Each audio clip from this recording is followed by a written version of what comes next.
Okay.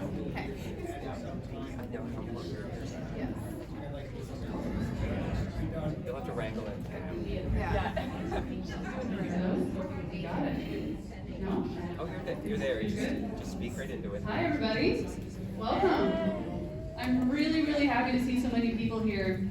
Thank you so much for coming. It's fantastic to see so many people here interested in free pizza and local government. So my name is Jennifer West, and I'm the Deputy Clerk for the town of Kentville, which means I help with bylaws and policies, and I help council with their meetings and with committees. I see how hard they work, and I also see how much fun they have. And I wanted to have a night where everyone can hear more about this positive side of politics. So welcome, everybody. I'm really glad you're here to enjoy this. So we are gathered here today in Mi'kmaq, the traditional and unsurrendered territory of the Mi'kmaq people. We recognize that we are all treaty people governed by the Peace and Friendship Treaties, first signed in 1726, and we recognize the Indigenous histories and communities prior to that date. We acknowledge the responsibility to deeply engage and to move forward with the work of truth, reconciliation, equity, diversity, inclusion, and accessibility. We accept that without action, an acknowledgement is empty. Action marks the beginning of the work ahead of us, not the end. With that, we also recognize the over 400 years of African Nova Scotians, a distinct people whose histories, legacies, and contributions have enriched the part of Mi'kmaq known as Nova Scotia. May we continually shift our work toward reconciliation and move forward together on the work of truth, reconciliation, equity, diversity, inclusion, and accessibility. So if you've never been to this space before, please note that the washrooms are just over here, and the exits, you probably came in through them, are here and here. There's the first aid kit, and the AED is just over by Claire. We're happy to offer sign language interpretation at the event. As you can obviously see, we're really glad that Nicole is here. This evening will be filmed. We'll be filming this part of the room, and we'll be putting it up on our respective websites and YouTube channels. This evening was put together by Town Hall staff and Acadia students, and I'm so honored to be working with Alicia and Claire and Sadie, and thank you so much for your help for putting this together. Wonderful. During the evening, if you can't access something or if you need something, please raise your hand and one of us will come over and help you. Finally, there are kids of all ages here tonight, and if you have an urge to play with some Lego or do some coloring, feel free to grab something from the play zone. So now I will pass you over to tonight's moderator, Sadie McClear. Hello. Hi everyone, my name is Sadie McClear. Thanks Jennifer for the lovely introduction and opening into tonight's panel discussion. So a little bit about myself. I use pronouns she, her, and I'm a fifth year Acadia University Community Development student. Didn't spend my whole 5 years in community development, originally from Ontario. Went to Brock University for 2 weeks in phys ed, didn't like that, took a gap year, ended up in science and nutrition at Acadia, and then ran in student government in my second year for the position of our community relations representative, and then switched into community development, realizing that I really love working in community and with others, and supporting wherever I can in organizations or whatever they may be. So yeah, finding myself in my last semester at Acadia. It's very bittersweet. And why I'm here tonight, while I'm working a placement with the town of Kentville, and Alicia Christie is my supervisor right now, working in housing. But more so, I'm really excited for this event because I'm actually, for the past 2 years, I've been the president of the Acadia Students Union, and then prior to that, I was the community relations rep. So advocacy in all forms is really important to me. I specialize in municipal and provincial and federal advocacy. I'm the chair of the Canadian Alliance of Student Associations, which is the largest national advocacy organization for students across Canada, and we represent 365,000 students. So yeah, I love advocacy, I love lobbying, I love politics. Do I love politics? That's questionable. But I think it's really interesting and important, and it really does govern a lot of the things our life, really, and it is interwoven in most of the things that we do. So I'm really excited and grateful to be here tonight, and without further ado, I will introduce our panelists for the evening. So maybe if each of you want to give a little wave in case folks aren't familiar with who you are in the room. All right, starting off, I guess closest to me, Emily Lutz has been the Deputy Mayor of the Municipality of Kings for just over 7 years. Elected at age 26, her motivation to run was her desire to see youth perspectives represented on council and to dispel some of the negativity and divisiveness that had defined the council in Kings County. Emily grew up on an apple farm in Rockland, which is south of Berwick, where she still lives with her children and husband. She got her municipal beginnings in Cumberland County, where she worked as a municipal intern after finishing her Bachelor of Arts from St. Thomas University in Fredericton, and it was there she realized the incredible opportunity and value in local government and community building. It was while completing her master's in social and political thought at Acadia University while on maternity leave with her son that she was driven to let her name stand for politics. She went on to eventually be elected the president of the Nova Scotia Federation of Municipalities for 4 years later. In 2022, Emily took on another job in the community as executive director of the Nova Scotia Fruit Growers Association, where she works on behalf of the tree fruit farmers of Nova Scotia. She balances both jobs with the best job of being a mom and enjoys community theater in her spare time. Welcome, Emily. Thank you for coming today. All right, moving over to your right, my left, Mike Butler, using pronouns he, him, and they, wears many hats, but never actually wears hats. Mike has lived and worked in Wolfville for over 20 years and has become a friendly face in his community. I can attest to this, as I've lived in Wolfville for the last 5 years and know Mike quite well and see him around town all the time. In 2020, he became a councillor for the town of Wolfville. Mike loves reading, writing, socializing, community events, and theater. Since December of 2009, Mike has been a part of 95 local community theater productions in the capacity of acting, directing, producing, marketing, and stage managing. Mike is currently vice chair of the Center Stage Theater Board, and he's a strong, positive advocate for the 2 SLGBTQ+ community. Thanks, Mike, for coming tonight.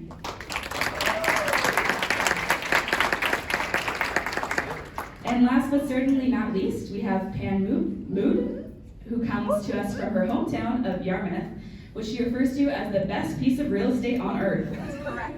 Currently finishing up her 3rd term as mayor, she will tell you she's having fun, making a difference, and pushing for more. At the age of 11, she told her grandfather she would be mayor one day, and didn't think about it again until 2012. Be careful what you wish for. Pam is a passionate leadership expert and a visionary leader. She serves on many committees, is past president of the Nova Scotia Federation of Municipalities, has sat on the Federation of Canadian Municipalities Board, and is currently chair of the Provincial Code of Conduct Working Group and sits on the Ministers' Round Table for Immigration and Population Growth. Pam is a current serving governor with Acadia University's Board of Governors and loves nothing more than a conversation with a critical thinker and a hot cup of tea. She has 3 grown children, 2 granddaughters, and is loving life. Thanks, Pam, for coming tonight. All right, so without further ado, we'll kick it off into the first question, which we also have up on the wall today. So question number 1 is, what brought you to run for office? And we can do this in whatever format you folks prefer. So if there's someone who would like to go first. I'll go first. Yeah. Amazing. Good. Because I was mad. And I say that jokingly, but it actually is true. As I mentioned in my bio, I was on maternity leave, and I wasn't used to sitting home and not, I was doing a lot, obviously, but I wasn't used to sort of being home so much. And I was listening to the radio a lot, and I just kept hearing negative news stories about really our municipality, about Kings County, and about the conflict that was occurring on the council, and the negativity that was defining the decisions they were making, and nothing really seemed easy. And there was a couple of decisions that were made at the time that I didn't agree with. In hindsight, I probably didn't understand them, which is, I think, one of the reasons a lot of people get upset with government decisions. They often don't understand the full picture, or they hear a news story or a soundbite, and they think, how's that possible? I'm not about that. And so there was a couple of decisions in particular. It was the sale of the Wolfville airport that I was particularly riled up about as someone who grew up here. And and I just didn't see, council didn't seem to be a safe place or an appealing place for a young person to let their name stand and to be in. So I felt like it was a big leap. I was 25 when I made the decision to run, turned 26 during the election. And I thought, well, I had done an internship. I have a general knowledge of what municipalities do because I've worked in one. But did I still feel qualified? No, I didn't feel qualified at all. My family and friends were like, don't. I remember telling my mom, and she was like, oh God, please don't do that. That sounds like a really bad idea. It sounds like people are gonna yell at you, people are gonna be upset with you all the time, you're gonna get really mean letters, and I do get really mean letters sometimes, and that's okay. We'll get to that part later. But, I really felt like I had something to offer, and it was hard. You have to be asked. I think that's another thing we might touch on tonight, but I had people asking me to run, which was very validating and encouraging. So there was people in my community that said, you would be a good voice, you don't know everything, nobody knows everything, so you should really think about it. And I thought, well, what the heck, I might not win, but I'll do it, and we'll just see what happens, and if nothing else, I'll embarrass myself a tiny bit, but it's not really that big of a deal. Anyway, needless to say, I did end up winning. I think I won by like 78% of the vote. I knocked on a lot of doors, I heard a lot in the community, and I never really looked back. So that's sort of what drove me to get here. I can go next. Go right All in. right, we'll just go right down the line. Thank you everyone for being here. I'll say that right off the bat. What brought you to run for office? A multitude of things. Politics was something I wasn't overly interested in when I was growing up in Kentville, but I always say that Wolfville picked me to live in it. So I knew that I would eventually reside in Wolfville, do something. I love being involved in the community. When I moved to Wolfville, I was, even saying I was fortunate enough is downplaying it. I was able to live in the basement apartment of then Mayor Bob Stead. And I lived in Mayor Bob Stead's basement apartment for 14 and a half years. And Bob would come home after council meetings and knock on my door and say, I'm gonna have a glass of wine, you need to join me. And we would talk, and he would ask me what I wanted for Wolfville. And he would ask me things like, do you feel safe? What can I do to make you feel safe? Bob was also a very supportive member of the gay community, and I looked up to Bob very much. And he would introduce me. He'd come down and knock on my door and say, there's folks up here, I want them to meet you. Not, I want you to meet them. I want them to meet you. And he would introduce me as, this is Mike. Mike is going to change Wolfville one day. That's a lot to live up to. And after Bob passed away, I kept thinking, when am I gonna do this? When do I wanna do this? And you always think politicians, they're a bit seasoned. So I was like, I still got some years, I enjoy my jobs, I'll do what I can. And then all my jobs disappeared in 2020 when they were all shut down. So I'm like, well, this is maybe a great time to run for politics so I can help rebuild my community after we come out of the pandemic. So I'm part of a COVID council that I didn't get to go door knocking. I didn't get to do much in the community throughout that, but I put up my 4 posters and I had 100 buttons and I made some cute little Facebook videos and I got 80% of the vote. Emily was my first call after I won. I didn't even know the results. Emily called me and I'm like, I don't even know what you're talking about. Was that tonight? And I was motivated. 20 years in the community, I watched and I listened and I looked around and I wanted Wolfville to be the best town ever. And it is. And so I feel like it was time for me to start contributing outside of what I was doing. And I'm very, very glad that I did it. I guess that's my answer. On to Pam. Thank you. That was great. It says a seasoned politician. I picked my word carefully. That's right. That's really good coming from the guy with the second best town in Nova Scotia. We're gonna have some fun. I love Yarmouth. I just have I know you love Yarmouth. And I lived in Wolfville as well. I'm an Acadia graduate with a degree in political science that I don't think I've ever used. But Wolfville's wonderful. So I hardly know where to start except when I was young, I grew up in Yarmouth and I didn't leave. When I was really young, my grandfather was mayor, Lebanese immigrants. And you come to Canada, you just want to make a difference. And how do you make a difference? And people said, like, maybe you just need to be the mayor, ha ha ha. And he said, okay, I will. And he ran. So the point with him is that I followed him everywhere. And he brought me, and these are the days, I can say jokingly, because I am seasoned as in my age, because this will date me. But I had to wear, everywhere I went, you know, the little crinolines under your pretty dress and the white gloves and all those things that some of you in the room didn't even know existed. But I had to wear them, and I itched like crazy from top to bottom. And we would do things, you know, everything from understanding at a young age that on a Monday, if you were with your grandfather, that you were going to have a really piece of rubbery chicken at the Rotary Club, because it didn't matter where we were in Canada, we were at a Rotary meeting. And then, you know, one day we went to the Lieutenant Governor's home, and there was like a big fancy long table it was just so fancy to me. And we were having chicken, and I'll never forget this, and Mom had said, "You mind your manners," as she was curling my hair, you know, like around her finger.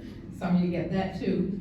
And anyway, everybody was trying to dig into this piece of chicken, and my grandfather just looked ahead at the governor and at the lieutenant governor, and he said, "I'm just going to eat like I did at home," and he picked up the chicken and he took a bite out of it. And everybody started to do the same thing. And then we had a grocery store, and I remember I used to have to stand on a bucket or something, just like to count penny candy to customers that were coming in, because you had to work if you wanted anything. It cost me like 18 days of working after school to get Donny Osmond's Puppy Love.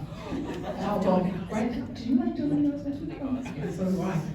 So I had to work, but people would come in, and they would come in and they would be just as ornery and ugly as can be. Nothing's changed. And my grandfather would say, "Come on over into my office," and he'd bring them over by the pop cooler, and he'd flip the two old wooden Pepsi crates on their sides, and he'd say, "Sit down in my office." And I didn't understand or even hear what they were talking about, but when the person would leave, they would shake hands, you know, pat each other on the back, and "I'll see you again," and it was like they were best friends. I couldn't articulate that at, 7, 8, 9 years old, but I knew inside of me that someday I just want to be able to talk to people, help them understand things so that they would calm down, if that makes sense, that you could have a conversation with someone and make a difference in their life. So I went away I went to Acadia. I spent 18 years with the RCMP, and then I left there to become a professional speaker. And I came back home, and I was watching my town do this, and remembering that Mom, I have 5 siblings, so Mom would walk us uptown, we would call it. We'd walk uptown, and Mom would say, "Hang on to the stroller," because there were so many people, and it was wild. It was just busy and full of people and full of life, and it wasn't that anymore. And in 2011, 2012, it was, I call it Tumbleweed Row. It was, people were moving west, the ferry had gone, economic downturn, the lobster fishery for us is huge, and everything was just turned upside down. And I just watched, and I couldn't watch it anymore. And I went to Walmart, and one of the greeters there, the senior woman that I knew that used to come in the store all the time, "You need to run for mayor." And I said, "Yeah, not happening." And every time I go try to buy something there, she would tell me. So I gave up. I said, what the heck? I may stop and run so I can shop at Walmart in peace. And anyway, I will say this, that the mayor at the time, and it was Phil Mooney, some of you know Phil, he was, I always credit him 1,000% with getting us through all that mess, because that's exactly what it was. And I went in and I spoke to him and I said, you know what? I haven't got a clue what I'm doing. You'll never believe this, but it's the truth, and Emily knows, because I never watched a council meeting in my life, except what I went to when I was like 10 years old with my grandfather, but I'll tell you this, I knew I could lead. I'm a born leader. I don't know where it came from. It just happened, and I just knew I could lead us out of it. Didn't have a clue how, I knew it would happen. I'm just, there it is, let's go get it. What's the shortest way from point A to point B, and then we're gonna go do it. And you carry a great big pair of scissors to cut the red tape. So that's, and I just decided, I asked my kids to each write me a letter saying what they thought, and I said, okay, then name's going on the ballot. My numbers were like the same as yours. So, yes, yeah, so anyway, we're having a friggin' blast, and I'm just blunt too, so get ready for whatever's coming. Awesome. Well, thank you all for the backgrounders and stories. It's really, really exciting and just interesting to see the passion so clearly coming from you all. So we'll move into our second question, which will change up on the screen in a second. So the second question, what have you learned about yourself or community during your time as an elected official? And if you wanted to answer what you've learned about yourself and also your community, that is also very welcome. We'll give it 1 second. Oh, well. Oh, I'll take, I was. Oh, okay, we got bites. Yeah, So, yeah. you can go. Yeah. This one, yeah. What have I learned about myself? I always knew I had patience. I now know that I have a lot of patience. It takes a lot of patience to listen to a ginormous amount of varied opinions. I learned that I can balance my time and priorities. I learned that my town and the towns and the world around it are shifting very fast, and I am so proud of myself for keeping up on reading and listening and seeing what everyone else is doing.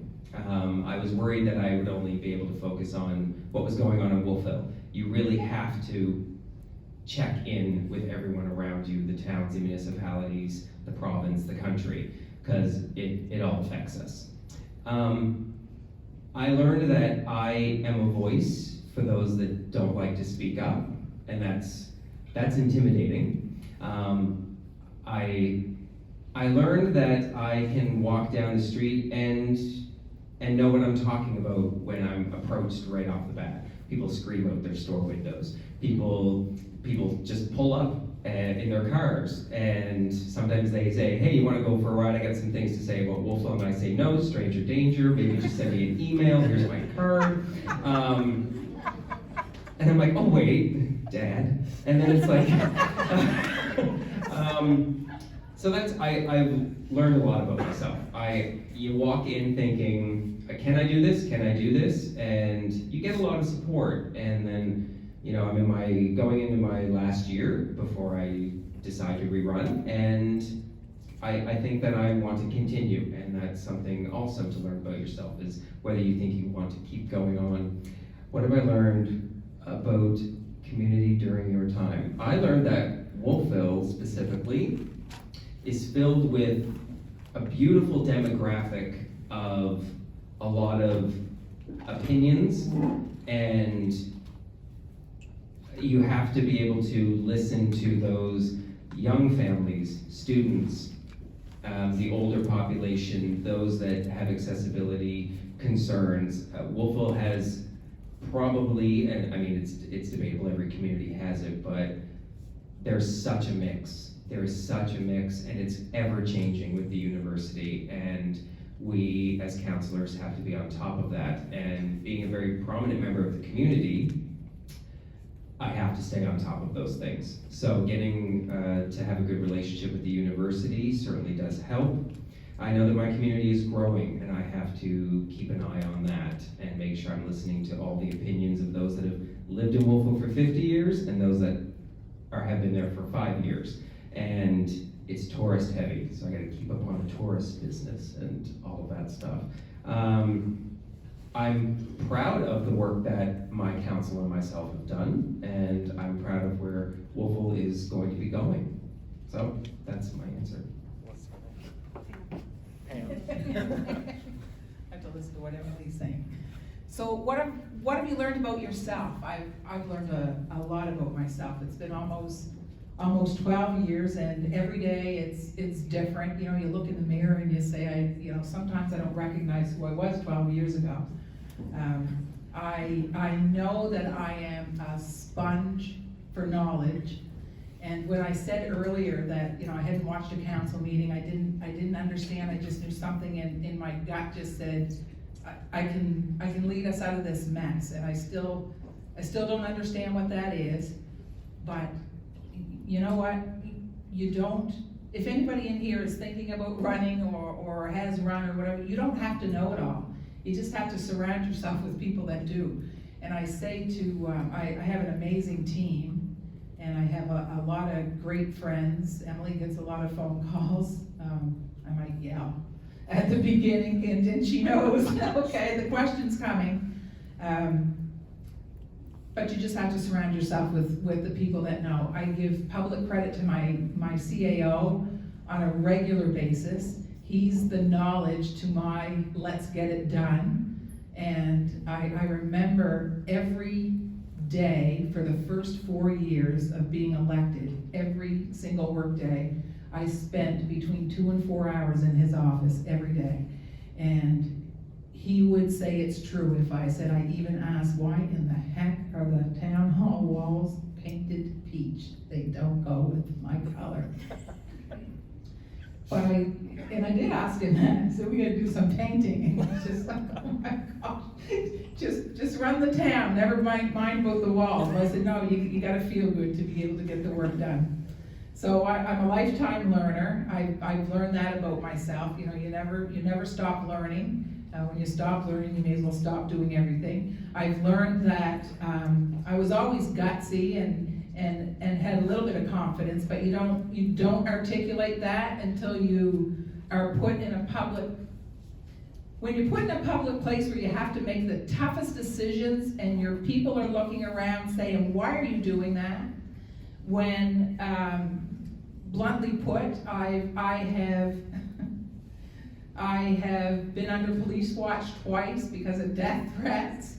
The grocery store could be an ugly place if I didn't like to grocery shop, because somebody's always stopping me to say something, and sometimes I just look and say, talk to me on Monday, or if I'm in a good mood, maybe I'll, have a conversation. But people are not typically ugly to the face. They're ugly on social media, and sometimes I have said, aren't you so-and-so? Yeah, I saw what you typed the other day. And that's okay, because it kind of calms them down, and I understand why they do that. So my guts level is huge, and I think that comes from what happened when I was young, and I didn't tell you the story about, again, my grandfather, and I call him Jidi, that's Arabic for grandfather, and when I was 11, I was in his living room, and I looked up at this big foreboding man, and people have heard me tell this story before, and I said it fast. I said, Jidi, one day when you're not the mayor, I'm gonna be the mayor. And I thought, oh, run! Because it's gonna, don't be ridiculous, that's for the boys. Because and you said it earlier, like it was always, male dominated, like it was male heavy. Anyway, he didn't. He looked down at me and he said, I don't doubt that you will, young lady, just do it with integrity. And I ran the 2 blocks home to Mom's. I said, Mom, I'm 11 years old. I said, Mom, Jenny said I can be the mayor someday, but we have to find Peggy because I'm not allowed to do it without her. That's a true story. And my mom looked at me and she knew exactly what I was saying. I didn't even have the word right. And she said, don't you worry, she'll find you when the time is right. And that stuck with me. See, I'm gonna try not to cry. I got goosebumps on my goosebumps, but I know, but you know what? It's just, might just be that time. I might have to have a little cry in public. And that stuck with me more than anything, that just have integrity. So I have, and I can say this for a fact, because I mark myself. I will never vote for something or say something to get a vote or to please people, or to make people like me more. If you like me, good. If you don't, then you know what? You don't have to vote for me. I go make 4 times as much tomorrow because we don't get paid a whole lot of money to do what we do. We do it because we love people. But I learned that integrity was number 1 with me. I learned that I'm a team builder because I am 1 vote at the table, no matter what people in the public think. They go, oh, the mayor just made the decision.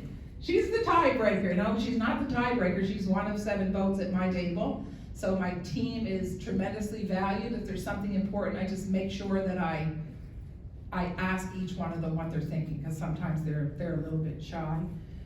So I've learned a lot about myself. I've learned that when I'm stressed, that I gain weight.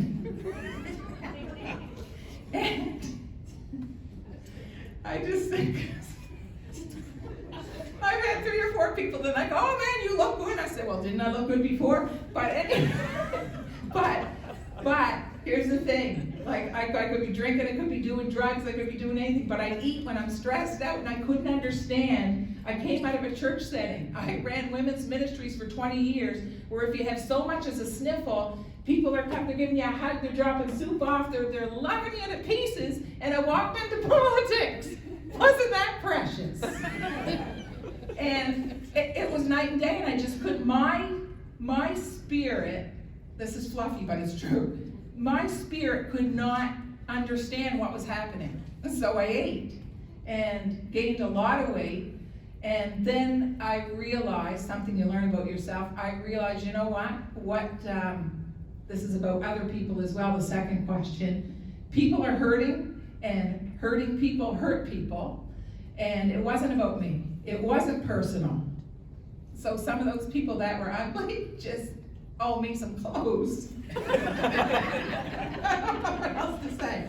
But hurting people hurt people. What I learned about people is that, about, you know, people that are in the community, that they are hurting, they attack most when they're hurting. It's never personal, it's just they need somebody to scream at and to vent. And I would never expect that I would say, and that's okay with me, but it is okay with me. And I have invited many a person into my office and said, you know what, if you can stop yelling at me, why don't you come in and we're gonna have a coffee, and we walk out the best of friends, because we just help each other understand. What do you want? What am I trying to explain to you?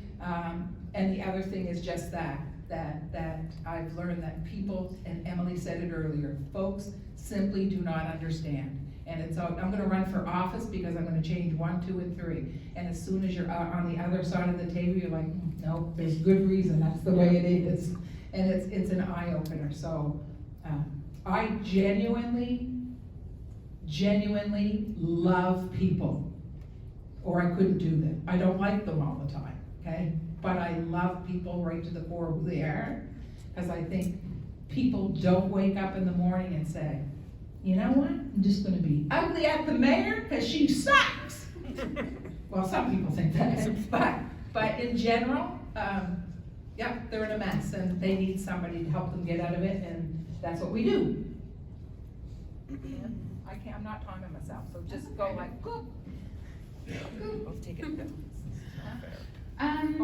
So things I learned about myself. I think the biggest is it's okay if people don't like you. That was a really hard lesson to learn. You're not in this job so that everyone can be your best friend and that everyone's gonna like you at the end of the day. And as someone who really went into this thinking, you know, I'm gonna make a lot of change and I'm gonna try and make everyone happy, you know, it was pretty naive. Like, so it's okay if people don't like you. If you are leading with heart, and if you are doing your best, if you are reading your council packages, if you are making informed decisions every time you push your button at the council table, people are not always gonna agree with you. And that is okay. It is okay if people don't like you. It is not okay for people to abuse you. But I realize I am brave in putting my name forward, which I don't know that I knew before. And that I do have thick skin, and that I can be empathetic. And I think, just to build off what Pam was saying, when people are negative toward you, the only response is empathy. The only response is to say, is to recognize that they are dealing with something and that they think maybe you have the potential to help them. And sometimes you do, and when you can help them, it is the most rewarding and the best feeling in the entire world, when you can actually do make a difference. We don't always have the power to fix everything, and sometimes the asks are too great, or we're the wrong people to talk to, or it's a different office, or it's a different level of government. But yeah, you can help people, and that is extremely rewarding. I also realized I love to chair meetings. I got a few counselors in here. Hi Peter, hi Joel. I love chairing meetings. If you like order and you like process and you like getting things done following a set of rules, this job is for you. I love chairing meetings, and that is, to me, one of the best parts of the job is being in front of people and facilitating conversation. That is not a skill I don't know that I ever would have realized I had, ever, if I'd not been the deputy mayor, because our mayor lets me chair every other meeting, and I get to take us from point A to point B, and oftentimes it's really challenging stuff. Like, it's not just sidewalks and streetlights here. There's some really hard issues we deal with that are not black and white, that at the end of the day, someone's mad. Like, you get these situations where you're literally picking between two options. One is good for some people and bad for some people, and the other is good for some people and bad for some people, and it is taxing, and it is challenging, and it is hard.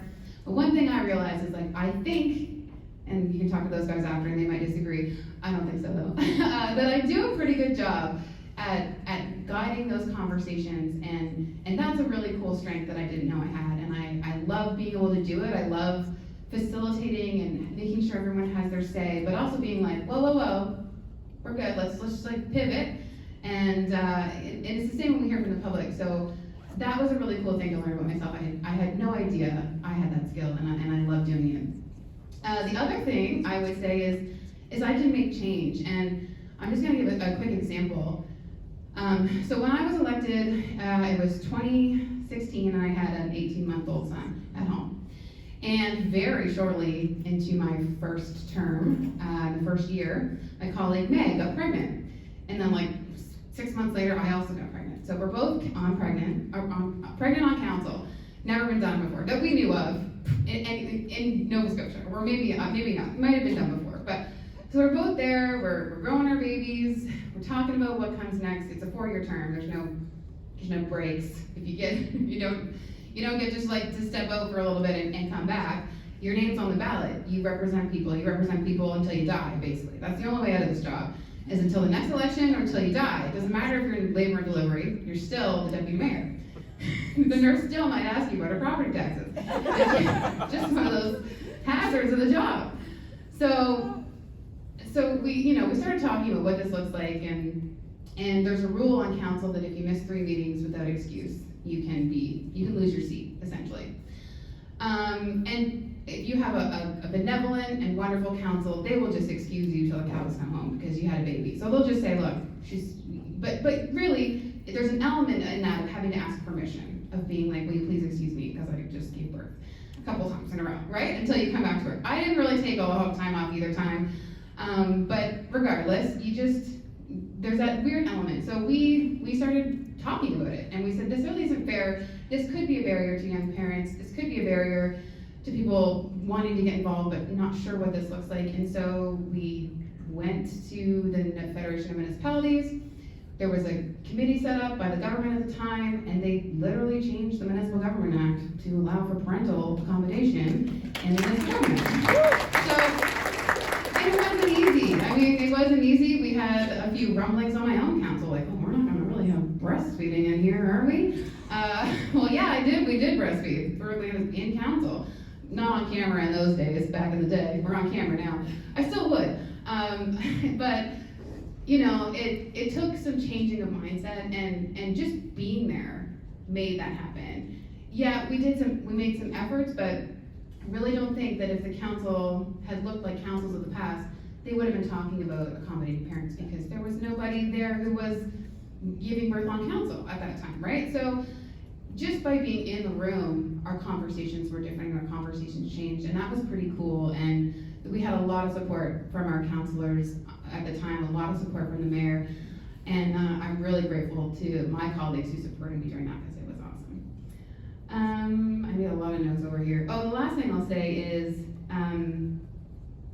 when it's your job to make decisions all the time, you realize what your principles are, and you realize very quickly what you stand for, because you are put in a position twice a month, every month, sometimes more, depending on how many committees you're on. You understand very quickly what your morals and your ethics and your principles are, and whether that's on the environment, whether that's on, like, there's so many different things you can reference it, but it really, when you are forced, you get 10 seconds to push your button, you really find out who you are, and you find out what you stand for, and that is extremely, again, it's one of these situations where you're sort of forced to find out who you are, you're forced to figure out what you stand for, and it's been a wonderful opportunity to know that about myself. Oh yeah, I didn't really talk about the community part, but I think I'll just back to what Pam said, was that people are hurting, and even if you can't solve every problem, people just want to be listened to. They want to be heard, and sometimes being heard is enough, even if you can't solve it. The amount of seniors that call me just to chat, I love it. Call me anytime, I'll take 25 minutes and talk about your dog that you adopted. Like, that is some of the best, you know, that's some of the best part of the job, not even being in council, but just helping people with loneliness or whatever else it is. People just want to be heard. I just have to take a second, because I have chills. I don't know if it's because I'm cold, but I have chills from these responses personally as a young person in politics and advocacy and some form of government, not the one we're talking about tonight, but students.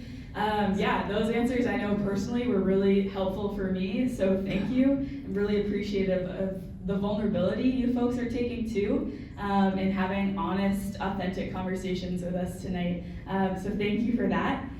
And we'll move into our third and final question for the night. And I just wanted to flag two folks. There are writing utensils. I don't know if I've ever called them writing utensils before. That's so weird. And sticky notes as some form of paper. So if you do have questions, and if we have time at the end, because I am not keeping track, then if you have any questions you'd like the panelists to answer, if we do have time, I can go through a few of them and we can come and collect them. But we will keep this night moving. Question 3 is now on the wall. So our final question for tonight is, how do you stay positive in a time of change, divisiveness, and challenge? Which is a great question. Do you want to? No, you go first. Go. No, we each get a turn going first. You go first. All yours. Yeah. Okay, yeah, challenging times, and I think that, first of all, you have to recognize just how challenging the times are, and it's not just for a certain demographic, it's everybody, because I think it's even challenging for, I don't know how to word this, but for people who have everything and have the world right where they want it, because now they're watching people suffering, and it's hard. It's hard on every front. You know, when you get elected, regardless of why people put the X by your name, there's an inherent expectation that you are going to lead. And if you're going to lead, how are you going to do that? Are you going to are you going to be a sourpuss? Or are you going to, you're gonna lead with a negative punch, or what are you gonna do? Like, I just get up every morning, I'm probably not allowed to say this publicly, but whatever, watch me.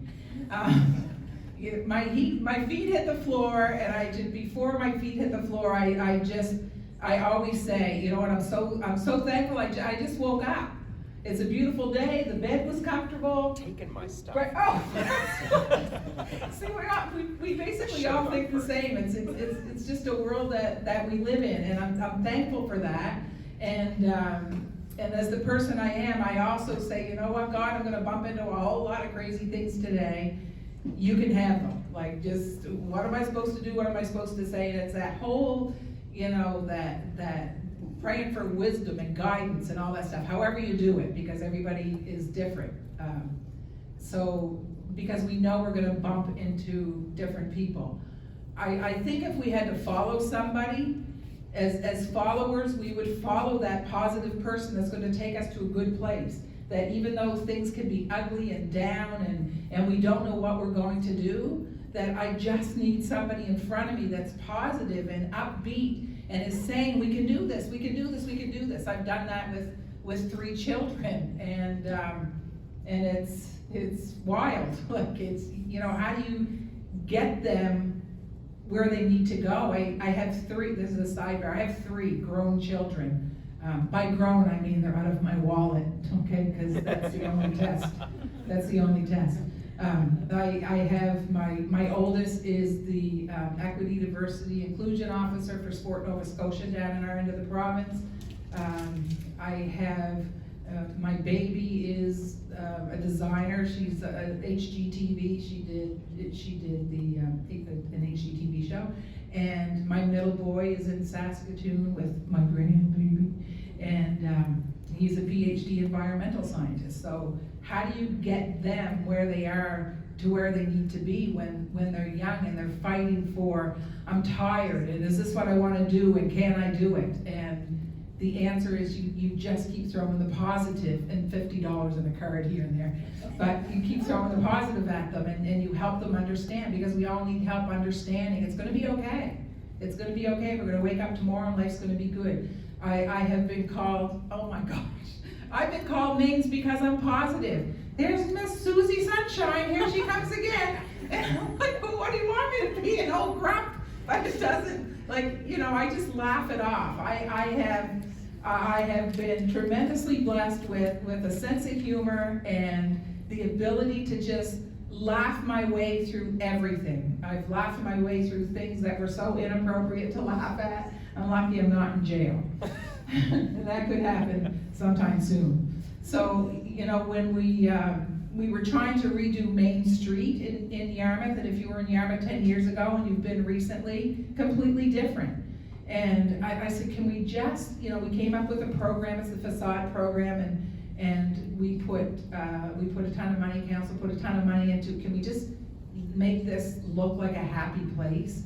And we know that, we want to be in a place that makes us happy and feel good, and that's what brings businesses in and makes people want to work there and all those pieces. And that facade program, people started to paint, and the first building that got painted was a really pretty yellow, and then there was a turquoise one, then there was a pink one, and then there was, it was like, whoop, I'm just really, really happy. And the rule was in the community, they said, don't paint anything beige or gray, because the mayor will come behind you and repaint it. That was the rule, but we needed, and then people started saying things like, it just feels good, and that goes to the whole positive. You have to make people feel positive in the community. And then we started adding benches, and I'd have seniors come to the office. Like, when a senior finds their way to the mayor's office and sits down and says, I used to get a taxi and go in and drop off my prescription, because they wouldn't call or send it by email, and then I would wait inside, and then I'd get the taxi and I'd go home. And now I come downtown and I walk, because it's really pretty, and you planted trees and you put benches and I can rest, and now my friends go and we come and we have tea in the new coffee shop. And I'm like, well, we got 3 new coffee shops, but they do because it's a positive place to be. And that's what you have to do, create. So, oh, that wasn't the question about the community, it was a question about me. The divisiveness, you just have to, this is simple, we're all gonna say the same thing probably. You have to understand, and we've all said it already, people want what they want, and if you've got integrity and you've got your morals and your values straight, you are not, this is gonna come out wrong, but I hope you're gonna know what I mean. You're not gonna give the community everything they're screaming for that they believe they need. You're gonna do your homework and you're going to give them what you know they need. It's not what they always want, it's what you know they need to make things better as a package. Does that make sense? As it sounds, sometimes people say, you can't say that, you can't give the public what they want. But we have to give them what they need to make the community grow. So the divisiveness kind of goes away after a time. And the challenge is just the ability to explain what you can do and what you can't. And, you know, when Emily was speaking about, you know, what she's learned about herself, I can't remember what you said, but it hit something in me. And it's that piece where people somehow think because you're an elected official you have power. We don't have power. We don't have power. We can make decisions, we can make changes, but it's not the power people are thinking of. So you almost step outside of that, and the help that you do when you talk to a senior, or you talk to your father, right? We talk to people and we do what we can, and whether that's a gift card for groceries or helping them find a place to. It's not my job to give people groceries. It's not my job to help them find a place to. It's not. But it's who we are and it's what we do. And they see that as part of the piece where they're saying, I just need somebody to help me. And we are that. And when you can help them, it's positive. And I think it's like that Wella Balsam commercial. They tell 2 people, and then they tell 2 people, and they tell 2 people. And it's not the pat on the back. It's that people need to know we will help. And when you give people hope, you get rid of all the, you get rid of the ugly. Is that okay if I go? Please. It's one of my favorite people to watch on stage. There we go. How do I stay positive in the time of change? There's a couple folks here tonight that this is a repeat because I said it last week when I was blessed enough to be at another event. I do 3 things when I wake up every morning. You sort of stole my stuff.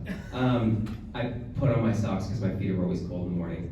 And then I say, thank you, because I get another day. And then I check my privilege. And people always say to me, and it's true, when I used to work at Tan Coffee, people would come in the mornings, and it's early, it's like 7 o'clock, and I would have Wham blasting, and I would be in my own mood, and I'd be all hyped up on coffee, and it's another day, and I'm so excited. And some would come in and order nothing. They would just sit in that environment, and then they would thank me, and then they would just leave. And that was some of the best. And then others would come in and ask me to turn it down to about a 6. And I'm like, okay, I get that. But it was those relationships that I valued. So, and some would say to me, how are you in such a good mood all the time? How are you like, I'm exhausted watching you sometimes. And I'm like, well, I am too blessed to be negative. I look around and I was born in Kentville, I stuck here, I am educated from here, I didn't have any issues growing up. I'm the exact same person today as I was back then in terms of how I present myself, how I act. I was never picked on except for my sisters. I was never beat up or talked down to. The same people that I say should have picked on me protected me every day because I was strong and I had a good family that believed in me no matter what path I went down. My parents are like, we just read the newspaper to figure out what you're doing, and that's fine. And I had support, and with that support, it was really hard to put myself in a place where I wasn't thankful. And I carry that in my role as a counselor. I listen to the same sunshine that I produce, and I listen to some of the most stormy clouds on a daily basis. And you know, you can only say, well, you can't get a rainbow till you go through the rain so many times before you really have to listen and figure out a way to navigate through some very difficult issues. Municipal government, I will say it, is the hardest, most important level of government that we have. We are walking up and down the street every day. We are facing our constituents. We have to answer to those questions because they could knock on your window. And I tell you right now, I have a ground level apartment. I get knocks on my window. They're like, yeah, I missed the meeting. What was the decision about the pond? I'm like, I'll be out in a second.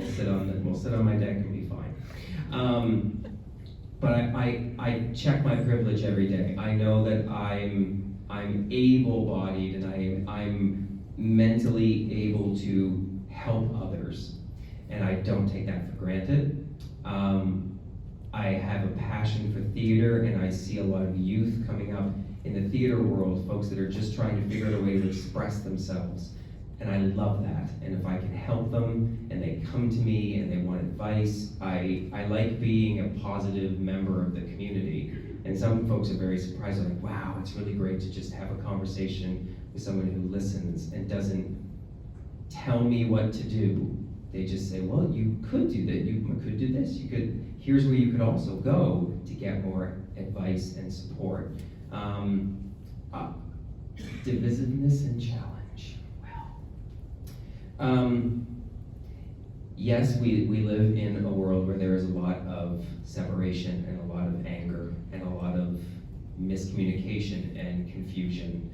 And as helpful as social media can be sometimes, it is also probably one of the worst things that has ever happened to us, because it gives us an outlet to not be visible, but say whatever we want, and it can be very hurtful.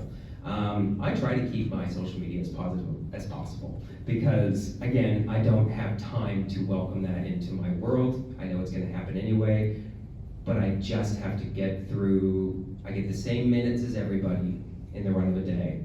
I'm going to use mine in a specific way. I let others use theirs. And it'd be great if it could all be sunshine, lollipops, and rainbows, but I know it can't be, but I will be that for as long as I can be. And I hope that it gets to filter down into the decisions I make as a counselor. So that's my answer. That's nice. I don't want to say given up on social media, but I'm really, and I say this to people when they ask me about it, they're like, you don't really post that much anymore. I'm like, well, there's only so many times I can take being called the C word. And then I'm like, oh, I'm over it. So I try, but I also say you can pretty well find me anywhere. Like, I'm easy to find. My cell phone number's on the internet. It's not hard to find. I do respond to my emails, but I do, and often I think, like, if someone wants a counselor who's really active on social media, like, they can run and be really good at social media. I find it to be really draining. I might come back around, I may see it again as a useful tool, but it for me has not been a positive thing. But I try, but it's not easy. I mean, that's irrelevant to this question, so let's move on. So I think I'll just start by saying, like, the world is awful and scary and terrible, and I listen to the news a lot, and there are many days I feel hopeless, and there are many days I feel devastated by the things outside of my power. And it can be very easy, very, very easy to become overwhelmed and just think, oh, I can't do anything about that, and that makes me feel paralyzed. And I think it paralyzes a lot of people. And I think the only way out of that is to focus on what you can do in your own community to make a difference. That is it. Like, we can't, I often thank goodness that my council is not responsible for things like war and conflict and bombs, and there's a lot of really important stuff we're in charge of. But at the end of the day, it's relatively day-to-day garbage, sewer, water, communities, types of things. So, you know, anytime I start to feel despair, I think, what can I do in my own community that will help mitigate something that's here? Because we have problems here in our own community. I might not be able to fix a war, but I can raise money for the food bank. I could just buy stuff for the food bank. I can join a committee. I can support the Lions breakfast. Maybe I'll give $40 instead of 20. There are small things in my community that I can do every single day, or twice a day if I have the time, to make my community better, and that staves away some of the darkness. And I'm like, why do we spend so much time talking about Donald Trump when there's so many things in our own community we can use that energy? Why are we angry about issues that don't even impact us when there's stuff here in our own community that we can do something about? And so that's what I try to do, is that, and that's what keeps me positive, is to know I can make change here. There's love, we all lead with love. You don't run out of that. You just wake up every day, hopefully with a full reservoir, and you just try to put it in the community. And the beauty of local government is it doesn't give you power, but it gives you some power in terms of, we've got a budget. We can do things like encourage beautiful paint in our community. We can do things like support murals. We can support organizations helping folks learning English. We can support, school food programs. We can support, there are things we can do that make our community better. And hopefully, if everyone around the world is working on the ground level to support and make their communities better, then the whole world does get better. But it can be easy to be overwhelmed, but there's things you can do every single day that makes the world a better place, and that's what you have to wake up and know you can do. And then I'll end with, we all want the same thing. And for the divisiveness piece, I can sometimes turn on Facebook and be like, oh, that person is a monster. Like, they are a monster. I can't believe they think this. I can't believe they would write that. I can't believe that that's what they think a good world looks like. It makes me crazy. But then I think, at the end of the day, we all want a community we feel safe in. We all want our government to take care of us. We all want our family to be safe and well fed and cared for. We want the same things. How to get there looks very different, of course, but it is very, very, very helpful to remember that at the end of the day, even that person on Facebook who's a total jerk and really, I do not understand where they're coming from. I do not understand why they would want X, Y, or Z. I think, well, at the end of the day, we are the same. We want the same thing. We're just agreeing on what that looks like in the end, how to get there. If it's more government spending or less government spending or higher taxes or lower taxes or more social programs or less social programs, at the end of the day, we all want safe communities. We want to be happy. We want to live full lives. And that's what I have to remember. I have to find that empathy to say we do want the same thing. And we just have to be kind to each other. That's why I wear the shirt that says be kind on it. Be kind to each other in the pursuit of that, and it'll be a lot easier to get there. You don't have to be kind. No one's forcing you to be kind, but it's going to be a lot more enjoyable because we're all on this freaking planet together, and it's going to be a lot more enjoyable if we can be kind to each other and be positive in those pursuits. And the whole point of politics is to debate about what that looks like, but we all want the same thing at the end of the day, and that's how I stay positive. Is just we just need to love each other. Thanks again, all of you, for your answers. So that concludes our prepared questions for the night. Could I do a time check? Does anyone? I got you. We're actually wildly exactly on time. Good. And that is how I roll.